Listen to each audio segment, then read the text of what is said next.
اچھا یہ بہت پازیٹیو سوال ہے کہ جانشین آپ نے اپنے شہزادے کو ہی کیوں بنایا اور اس کی کیا وجہ تھی؟ اور کس کو بنایا؟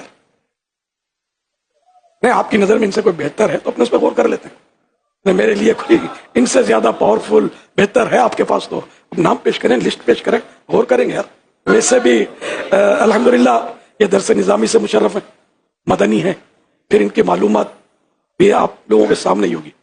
ماشاءاللہ یہ سوالات جوابات، مجھے تو یہ خوش فہمی ہے کہ اللہ کرے گا تو میرے بعد یہ زندہ رہے تو مدنی مذاکرہ ویران نہیں ہوگا. یہ اللہ کرے گا سنبھال لیں گے، امید ہے مجھے اللہ کو زندہ سلامت رکھے کہ یہ سنبھال لیں گے اللہ کرے گا. تو اب یہ کہ ویسے بھی اولاد کی طرف لوگوں کا رجوع زیادہ ہوتا ہے، یہ بھی ایک مطلب لوگوں کا روٹین ہے. مطلب تو اب اولاد ہے پھر اہل بھی ہو تو سونے پہ سہاگا نہ، اہل کو تو نہیں کھڑا کر دیا میں نے. تو یوں الحمدللہ مطلب یہ کہ آپ کے سامنے اب ان کو مطلب دھکا مار کے کسی کو لاؤں گا تو یہ بتائیے کہ مجھے نفع ہوگا یا نقصان ہوگا، اور دھکا ماروں کیوں میں؟ اس کی بھی تو کوئی سبب بھی تو ہونا چاہیے. تو اللہ کرے کہ اس کی نوبت ہی رہا ہے، اللہ کرے کہ یہ اور ترقی کریں، ان کو عروج ملے، ان کے عمل میں، ان کے تقوی میں، ان کے علم میں برکتیں ملتی رہیں اور ایک دنیا ان سے فیض یاب ہو.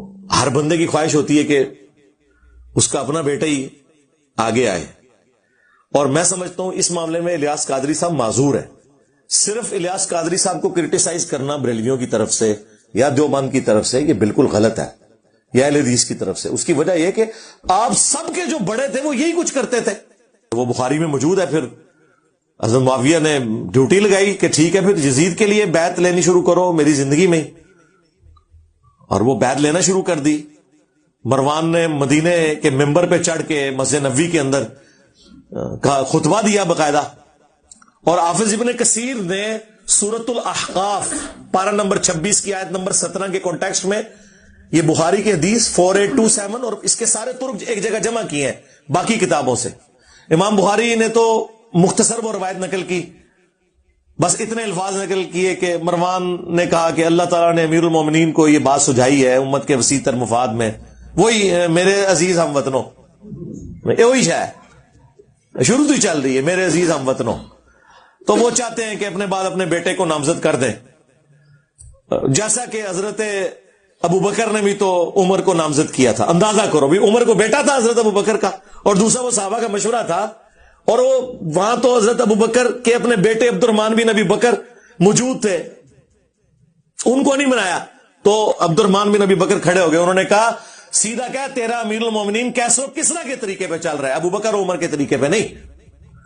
اب اتنی موٹی بات کون سن سکتا ہے؟ اور کہا پڑھو انہوں نیب دے والے کرو، ہاں نہ معلوم ڈالے اسے اٹھا لے. تو وہ اس وقت پھر حضرت عائشہ کے حجرے میں چلے گئے جو ایڈجسٹنٹ تھا مسجد نبوی کے ساتھ. اب ظاہر حضرت عائشہ کا تو ایک احترام تھا، وہاں تو کوئی نہیں تھا داخل ہو سکتا.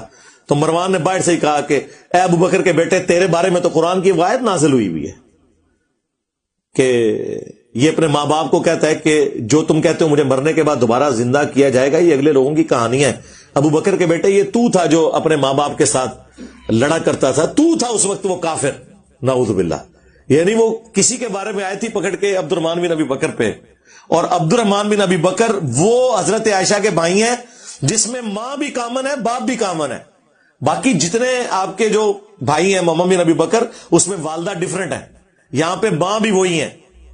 یہ سگے بھائی جو ہمارے سب کانٹیننٹ میں سگا، ویسے اسلام میں تو باپ ایک ہو تو سگا ہی ہوتا ہے. تو حضرت عائشہ کو غصہ آیا، انہوں نے پردے میں ہی اندر کہا اس کو خاموش ہو جا، آل ابی بکر کے بارے میں کوئی ایسی آیت نازل نہیں ہوئی سوائے جو میری برات کے لیے سورہ نور کی آیات نازل ہوئی تھی. البتہ تیرے بارے میں رسول اللہ نے فرمایا تھا کہ حکم پہ لعنت اور اس کی اولاد پہ لعنت، اور تو اس وقت جو ہے نا وہ اپنے باپ کی پشت میں تھا جب رسول اللہ نے تیرے اوپر لعنت کی ہوئی ہے، تیرے بارے میں لعنت فرمائی ہے. اب یہ ساری باتیں موجود ہیں. تو میں آپ کو بتا رہا ہوں کہ یہ بنو امیہ کی جائز روحانی اولادیں ہیں. یہ تصوف کا سسٹم، یہ اپنے بیٹوں کو بناتے ہیں، پولیٹیکل جماعتیں اپنے ان کو سکسیسر بناتے ہیں، یہ سارے اسی طریقے سے سکسیسر بناتے ہیں. تبلیغی جماعت 1926 میں بنی ہے نا، الیاس کاندھلوی صاحب کی جماعت. تو ذرا دیوبندیوں سے پوچھیں جو تم اعتراض کر رہے ہو تم بتاؤ کہ تمہارے جو بڑے نے جو جماعت بنائی تھی جب وہ مرا تھا تو تبلیغی جماعت کا دوسرا امیر کون بنا تھا؟ باہر سے تھا، یوسف کاندھلی ان کا اپنا بیٹا بنا، اور پھر اس کے بارے میں اتنا غلوف کیا کہ جی لوگوں نے کشف کے ذریعے دیکھا. یہ آج تک تبلیغی جماعت کی جماعتوں میں کارگزاریاں سنائی جاتی ہیں کہ جی اگر اس امت میں کوئی نبی ہوتا نا تو مولانا یوسف کاندھلوی صاحب ہوتے. ہاں، ان سے اللہ نے نبیوں والا کام لیا ہے. ٹھیک ہے. اس کے بعد بھی آج تک کبھی ان کی خاندان سے باہر نہیں گئی عمارت تبلیغی جماعت کی. 1995 میں ان کے آخری امیر فوت ہوئے مولانا انعام الحسن صاحب، وہ بھی اسی خاندان کے حصے تھے. یہ شیخ زکریا کاندھلوی، یوسف کاندھلوی اور الیاس کاندھلوی، یہ سب کے سب ایک خاندان سے تھے. اور دیکھیں جیسے ہی وہ فوت ہوئے نا اس کے بعد تبلیغی جماعت کو کوئی امیر نہیں ملا، پھر شورا بن گئی ان کی، کیونکہ وہ پھر اب سعد کاندھلوی صاحب نے آپ کو پتا جماعت ادا کر لی 2015 کے اندر. کیوں؟ وہ ان کی اولاد میں سے انہوں نے کہا کہ میں امیر بنوں گا، کیونکہ شورا کے جو بڑے امیر جب ان میں سے فوت ہو گئے تو انہوں نے کہا میرا رائٹ ہے کہ میں بنوں. اس کی وجہ سے پھر جماعت لادا ہو گئی. اب انڈیا جہاں سے تبلیغی جماعت شروع ہوئی تھی، نظام دین دہلی، اس کا جو مرکز ہے وہاں پہ سعد کاندھلوی صاحب ہے. انڈیا میں ان کی جماعت ہے. پاکستان اور بنگلہ دیش میں رائے ونڈ کا زور ہے. مختلف مراکز انہوں نے اب بانٹ لیے ہیں آپس میں، اور ڈنڈوں کے ساتھ، مکوں کے ساتھ، ٹھڈوں کے ساتھ لڑائیاں ہوتی ہیں. جس طرح بریلوی بسترے اٹھا کے تبلیغی جماعت کے باہر پھینکتے تھے، ایک تبلیغی جماعت دوسری تبلیغی جماعت کے اب بسترے اٹھا کے باہر پھینکتی ہے. بہرحال ایک کام سعد کاندھلوی نے اچھا کیا، انہوں نے فضائل اعمال پہ پابندی لگا دی ہے. حالانکہ ان کے اپنے بڑے نے لکھی ہوئی تھی. انہوں نے کہا یار یہ تو کہانی ہے، تو اس کی بجائے انہوں نے کہا آپ منتخب نصاب جو احادیث کا اس کا درس شروع کیا جائے. میرے خیال میں تو اس سے آگے جانا چاہیے، قرآن کا درس ہونا چاہیے. وَأُوحِيَ إِلَيَّ هَذَا الْقُرْآنُ لِأُنذِرَكُم بِهِ وَمَن بَلَغَ. اے نبی تم فرماؤ قرآن مجھے اس لیے وحی کیا گیا تاکہ اس کے ذریعے میں تمہیں تبلیغ کروں، جس تک یہ کتاب پہنچ جائے قرآن کے ذریعے تبلیغ کرنی. بہرحال وہ 100 سال پورے نہیں ہوئے، جماعت میں 2 ٹکڑے ہو گئے. یعنی 2026 میں 100 سال پورے ہونے تھے، اس سے 10 سال پہلے ہی آلموسٹ 2015 کے اندر ہی تبلیغی جماعت کے 2 ٹکڑے ہو گئے. تو وہاں پہ بھی جماعت چل رہی ہے، تو ہر جگہ جماعت والا سلسلہ ہی ہے. پاکستان میں جتنی بڑی گدی ہیں، کیا پیر میرلیہ صاحب کی گدی کے اوپر باہر کا بندہ کوئی آگے بیٹھا ہوا ہے؟ اپنی اولاد بیٹھی، بابو جی بیٹھے، لالا جی بیٹھے، پھر چھوٹے لالا جی، پیر نصیر الدین صاحب، ابھی وہ مولانا جامی صاحب وہ نصیر الدین صاحب کے بیٹے ہیں. جس مرضی گدی پہ آپ چلے جائیں. میں اب تو گدیوں پہ انہوں نے اب نارمل لوگ بٹھائے ہوئے ہیں. ایسی بھی پاکستان میں گدیاں ہیں، پاگل، صرف اس لیے کہ وہ اولاد سے.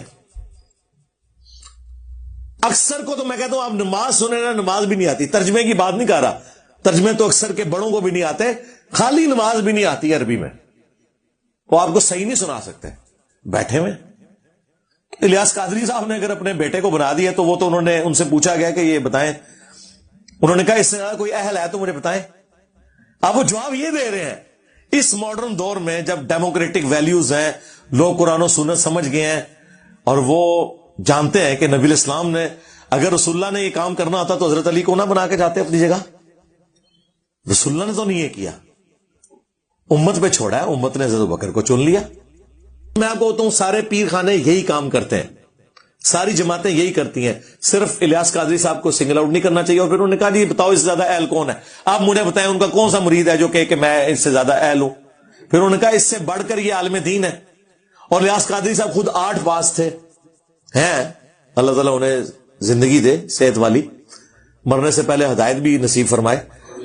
تو وہ خود بتاتے ہیں میں 8 پاس ہوں، پیر ہیں ان کے ساروں کے، علماء کے بھی پیر ہیں، 8 بھی گجراتی زبان میں.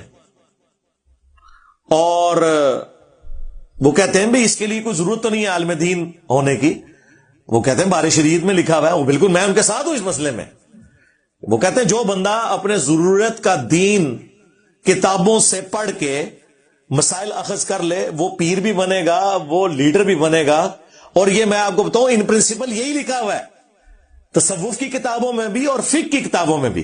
یہ تو میری وجہ سے آپ کہہ رہے ہیں نا ڈگری ہونی چاہیے، ادروائز پھکی ان کے لیے ہے کہ الیاس قادری صاحب جو ہزاروں علماء کے پیر ہیں ان کے پاس کون سی ڈگری ہے؟ ان کے پاس وہ میٹرک کی ڈگری بھی نہیں ہے. باقی تو چھوڑ دیں. وہ خود کہتے ہیں. اس لیے جب دقیق مسائل آتے ہیں نا تو وہ رک کے پھر اپنے جو علماء وہاں بیٹھے ان سے پوچھتے ہیں, اور لوگ یہ ان کا ویک پوائنٹ بتا رہے ہوتے ہیں, یہ ان کا پلس پوائنٹ ہے کہ اگر ایک بندے کو مسئلہ نہیں پتا تو اپنے ساتھیوں سے وہ پوچھ سکتا ہے کہ ہاں جی آپ بتائیں, آپ عالم دین ہیں. یہ ان کا پازیٹو پوائنٹ ہے. یا وہ کئی بار کہتے ہیں میں اس پہ ورکنگ کر کے بتاؤں گا, اور کئی معاملات میں وہ رجوع بھی کرتے ہیں. یعنی کئی سالوں تک ربیع الاول کو کہتے تھے ربیع النور شریف. نبی الاسلام کو اللہ کا نور مانتے ہوئے وہ ربیع النور کہتے تھے. پھر انہوں نے خود ویڈیو میں بتایا کہ مجھے چند میرے قریبی علماء نے, اسٹوڈنٹس نے ہائی لائٹ کیا ہے کہ یہ ربیع الاول کا لفظ جو ہے یہ تو احادیث میں ہے, نبی الاسلام نے خود استعمال فرمایا, تو آپ اسے چینج نہ کریں. تو پھر وہ ربیع الاول کہنا شروع ہو گئے. تو رجوع کرتے ہیں. سب سے بڑا رجوع تو میں ان کے دو بڑے رجوع الیاس قادری صاحب کے, جس پہ میں انہیں سلوٹ کرتا ہوں کہ انہوں نے اپنی زندگی میں یہ کام کیا ہے. نمبر 1, ویڈیو کیمرے کو انہوں نے جائز قرار دیا. سب سے زیادہ ویڈیو کیمرے کے خلاف کمپین اگر چلائی تھی تو الیاس قادری صاحب نے. لوگوں کے ٹی وی توڑوائے انہوں نے. ہم سکول میں پڑھتے تھے, ہمارے جو سینئر تھے نا اس وقت دعوت اسلامی میں, ہاکیے مار کے بلے مار کے انہوں نے ٹی وی توڑے تھے, کیونکہ الیاس قادری صاحب کی اس وقت باقاعدہ تقریر تھی, اس وقت کیسٹس آتی تھی. ایک اسلامی بہن کا بیان ہے کہ جس دن سے میں نے ٹی وی نکالا ہے رسول اللہ میرے خواب میں اور فرمایا آج تم نے میرے دشمن کو میرے گھر سے نکال دیا تو میں تمہیں زیارت کروانے آیا ہوں. اور آج دعوت اسلامی کے مرکز کے اندر بھی بڑے بڑے ٹی وی لگے ہوئے ہیں. تو یہ نبی الاسلام کے ساتھ دوستی ٹی وی کی کب ہوئی ہے؟ اچھا, بہرحال میں ان کو سلام کرتا ہوں, باقیوں سے یہ بہتر ہے. پھر انہوں نے ریٹن میں باقاعدہ کتاب لکھ کے اس پہ رجوع کیا کہ پہلے میرا یہ موقف تھا, اب میں رجوع کرتا ہوں. علماء نے میری توجہ دلائی, اور میں حالانکہ پرانی حافظان سنت میں انہوں نے لکھا ہے کہ یہ شادیوں کی ناکامی کی بڑی وجہ یہ ہے کہ جو آپ وہاں پہ کیمرے میں تصویریں بناتے ہیں. ٹھیک ہے, بے حیائی تو نہیں ہونی چاہیے, تصویریں مطلب میاں بیوی کی تصویر تو ان کے پاس ہی رہے, وہ عام تو نہیں جانی چاہیے. پھر بعد میں انہوں نے جو ہے نا وہ تصویر کے اوپر رجوع کیا, پھر مدنی چینل کھولا. یہ ان کا ایک کارنامہ ہے جس پہ میں انہیں مبارکباد پیش کرتا ہوں. اور دوسرا, اسپیکر میں نماز. رائے وینڈ میں آج تک اسپیکر میں نماز نہیں شروع ہو سکی. وہاں پہ ظہر اثر کی نماز ہو یا مغرب عشاء کی کوئی فرق نہیں ہے, نہ قرات کی آواز اس میں ہوتی ہے, وہ ربوں سرن ہے. اے جناب حضرات نے سرن بنا دیتی ہے, سوائے جو قریب کے لوگ ہیں.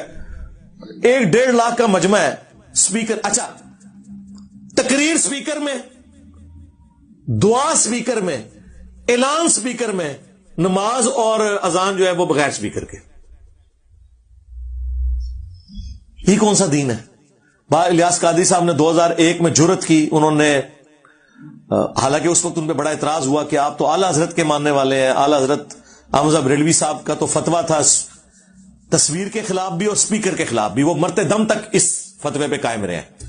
اور الیاس قادری صاحب تو اپنے آپ کو روحانی جانشین ان کا کہتے ہیں, اور انہوں نے اس معاملے میں اختلاف کر دیا ان سے. تو انہوں نے کہا بہرحال جو بھی ہے یہ, حالانکہ 20 سال تک 1981 سے 2001 تک دعوت اسلامی کے جتنے اجتماعات ہوئے ہیں نا, کسی میں اسپیکر میں نماز نہیں ہوتی تھی, مکبرین کا سلسلہ ہوتا تھا. پھر انہوں نے شروع کیا کہ ٹھیک ہے یار, اسپیکر کو ہم جب نعت پڑھتے ہیں سب کچھ. یہ میں سمجھتا ہوں 2 ان کے پازیٹو کام ہیں جو انہوں نے کیے ہیں, اور پھر پریکٹیکلی اسے امپلیمنٹ کیا ہے. اب حالت یہ ہے کہ کیمرے سے ہٹتے ہی نہیں ہے وہ.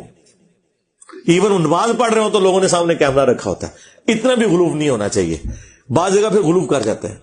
اور دوسری طرف یہ جو انہوں نے اناؤنسمنٹ کی کہ میری جماعت میرے مرنے کے بعد بھی کسی احتجاج, کسی دھرنے, کسی عام کنفلکٹ میں انوالو نہیں ہوگی, ہم صرف دعوت کا کام کریں گے. یہ اپنی زندگی میں انہوں نے ویڈیو ریکارڈ کروا کے بڑا احسان کیا ہے. ورنہ اتنی بڑی جماعت بنی بنائی اگر کسی نان اسٹیٹ ایکٹر کے ہتھے چڑھ جائے, کوئی امیر ایسا آ جائے تو وہ پاکستان میں دنگا فساد شروع کروا سکتا ہے. اس لحاظ سے الیاس قادری صاحب بڑی نعمت ہے کہ انہوں نے اپنی جماعت کا قبلہ اپنی زندگی میں درست کر دیا. باقی جو ہمارا عقیدے کا اختلاف ہے ان سے, وہ اپنی جگہ ہے, لیکن جو پازیٹو چیزیں ہیں نا وہ اپنی جگہ. لیکن اس میں پھر انہوں نے غلوب بھی کیا. انہوں نے کہا کہ بالفرض اگر مجھے کوئی شہید بھی کر دے تو میں نے اسے معاف کر دیا. نہیں سرکار, یہ آپ قرآن و سنت کے خلاف بات کر رہے ہیں. جو اسلام میں معافی کی روش اختیار کرنے کا کہا گیا ہے نا, وہ عام معاملات میں, قتل کے اوپر معافی نہیں ہے. قتل کے بارے میں قرآن میں کیٹاگوریکل حکم آیا ہے، وَلَكُمْ فِي الْقِصَاصِ حَيَاةٌ يَا أُولِي الْأَلْبَابِ، قتل کے بدلے قتل کرنے میں انسانیت کی زندگی چھپی ہوئی ہے اے عقل مندو، تاکہ تم بچ جاؤ، ڈر سکو۔ باقی جگہوں پہ اسلام کہتا ہے آپ معافی کی روش اختیار کریں، لیکن قتل کے بدلے میں اللہ تعالیٰ فرماتا ہے کہ قاتل کو قتل کرو۔ ویسے سورہ نساء میں ایز اے لاسٹ ریزارٹ اجازت دی گئی ہے کہ آپ دیت لے سکتے ہو، معاف بھی کر سکتے ہو، وہ ایز اے لاسٹ ریزارٹ ہے، کہیں کوئی بہت کریٹیکل سچویشن ایسی بن گئی ہے۔ ادروائز میں سمجھتا ہوں اگر کسی بڑے شخص کو اس طرح اسیسینیٹ کیا جائے خدا نہ خواستہ، اس کے قاتل کو بالکل معافی نہیں ہونی چاہیے، ورنہ تو دنیا کا امن ختم ہو جائے گا۔ تو یہ بالکل ان کا موقف، میں اس کے ساتھ ایگری نہیں کرتا۔ قرآن کا مزاج ہی ڈیفرنٹ ہے۔ سورہ المائدہ کی آیت نمبر 32 میں آیا ہے کہ جس نے ایک جان کو بھی ناحق قتل کیا پوری انسانیت کو قتل کر دیا، اور جس نے ایک جان کو بچا لیا پوری انسانیت کو بچا لیا۔ تو اس کانٹیکسٹ میں اپنے قاتل کو معاف نہیں کرنا چاہیے، بالکل نہیں۔ تو الیاس قادری صاحب کی جو پازیٹیو چیزیں ہیں وہ ہم ہائی لائٹ کرتے ہیں وقتاً فوقتاً، اور جو عقائد میں اختلاف ہے وہ میں وقتاً فوقتاً اسے بھی ہائی لائٹ کرتا ہوں۔ اور اس اعتبار سے پاکستان کے لیے، پوری دنیا کے مسلمانوں کے لیے، تبلیغی جماعت ہو یا دعوت اسلامی، بڑی نعمت ہے کہ انہوں نے وہ کام کیا جو علماء کو کرنا چاہیے تھا، لیکن علماء سے اللہ نے توفیق اٹھا لی۔ یہ عام لوگ ہیں جو اپنے خرچے کے اوپر اپنی جیب سے پیسہ لگا کے اللہ کی راہ میں نکلتے ہیں اور لوگوں کو دین کے ساتھ جوڑتے ہیں۔ باقی جو عقیدے کا اختلاف وہ اپنی جگہ، لیکن یہ بھی بہت بڑی ایک نرسری تو اویلیبل ہے۔ ہمارے اپنے کئی اسٹوڈنٹس ہیں جو پہلے دعوت اسلامی میں تھے، میں خود دعوت اسلامی میں تھا، اس وقت بھی ہم الیاس قادری صاحب سے سنتے تھے کہ قرآن کے بعد سب سے افضل کتاب صحیح بخاری ہے، لیکن یہ تو ہمیں بعد میں پتہ چلا کہ یہ بات تو درست ہے، لیکن صحیح بخاری اور مسلم میں جو نماز کا طریقہ لکھا ہے، ہمارے پیر صاحب خود اس طریقے پہ نماز نہیں پڑھتے، حالانکہ ان کے جو بڑے پیر ہیں وہ پڑھتے تھے۔ کون؟ شیخ عبد القادر جیلانی۔ کہتے نہیں وہ حنبلی تھے۔ سرکار اگر آپ کے وہ حضرت صاحب حنبلی تھے تو آپ کیوں حنفی ہیں؟ آپ کے پیر کی زیادہ تحقیق ہے یا آپ کی؟ اگر آپ سمجھتے ہیں کہ فقہ حنفی بہتر ہے تو اس کا مطلب ہے کہ آپ کی عقل عبد القادر جیلانی سے زیادہ ہے، اور اگر آپ سمجھتے ہیں کہ عبد القادر جیلانی جو ہے وہ پیرانے پیر ہیں، ان کی عقل زیادہ ہے، تو پھر آپ کو بھی حنبلی ہو جانا چاہیے۔ ویسے تو یہ ہے ہی کہانی ہے، انہوں نے کہیں نہیں لکھا میں حنبلی ہوں، وہ قرآن و سنت کے ماننے والے۔ انہوں نے تو غنیت الطالبین میں جو جنتی فرقہ ہے وہ تو لکھا ہے اہل حدیث ہے، انہوں نے کہا اہل سنت ہے ہی اہل حدیث ہے، کر لو گل۔ اچھا جب یہ آپ بتائیں نا، وہ کہتے ہیں نہیں وہ وہابیاں نہیں، انہوں نے کیا وہ اہل حدیث اسی ہیں۔ تو دنیا میں کون سا بریلوی ہے جو اپنی مسجد میں اہل حدیث لکھتا ہے؟ کوئی نہیں۔ دوسری طرف اہل حدیث کا کیا حال ہے جب ہم ان کو بتاتے ہیں کہ مسلم کے مقدمے میں امام مسلم نے لکھا ہے کہ اہل سنت کی حدیثیں لی جائیں گی، تو آپ اپنے آپ کو سنی کیوں نہیں کہتے؟ وہ کہتے ہیں نہیں سنی ہے ہی ہم ہے، یہ بریلوی دیوبندی تو حنفی ہیں، ہم اصل سنی ہیں۔ ہم کہتے ہیں دنیا میں کون سی اہل حدیث کی مسجد ہے جس میں اہل سنت والجماعت لکھا ہو؟ الٹا آپ تو کہتے ہیں آج تو ہوگی وابی وابی، وابی ٹائٹل سے چڑھتے بھی تھے اور خود نعرہ بھی لگاتے ہیں۔ وہ اپنی اپنی نشانیاں صاحب نے بنائی ہوئی ہیں، ٹھیک ہے؟ اس لیے ہم عرض کرتے ہیں کہ مرنے سے پہلے اے مسلمان کر لے اس پہ غور، کتابوں کا خدا اور ہے، بابوں کا خدا اور، بابے بھی اسی خدا کو مانتے ہیں، بلکہ ہندو، کرسچنز، جیو سب اسی خدا کو مانتے ہیں، لیکن ان کوالٹیز کے ساتھ مانے جو کتابوں میں ہے، جو اس شخص کے اوپر نازل ہوئی ہیں چیزیں، جس کی قبر مدینے میں ہے۔ صلو علی محمد وآل محمد، اللہم صلی علی محمد وعلی آل محمد واصحاب محمد وازواج محمد وامت محمد اجمعین الی یوم الدین، آمین۔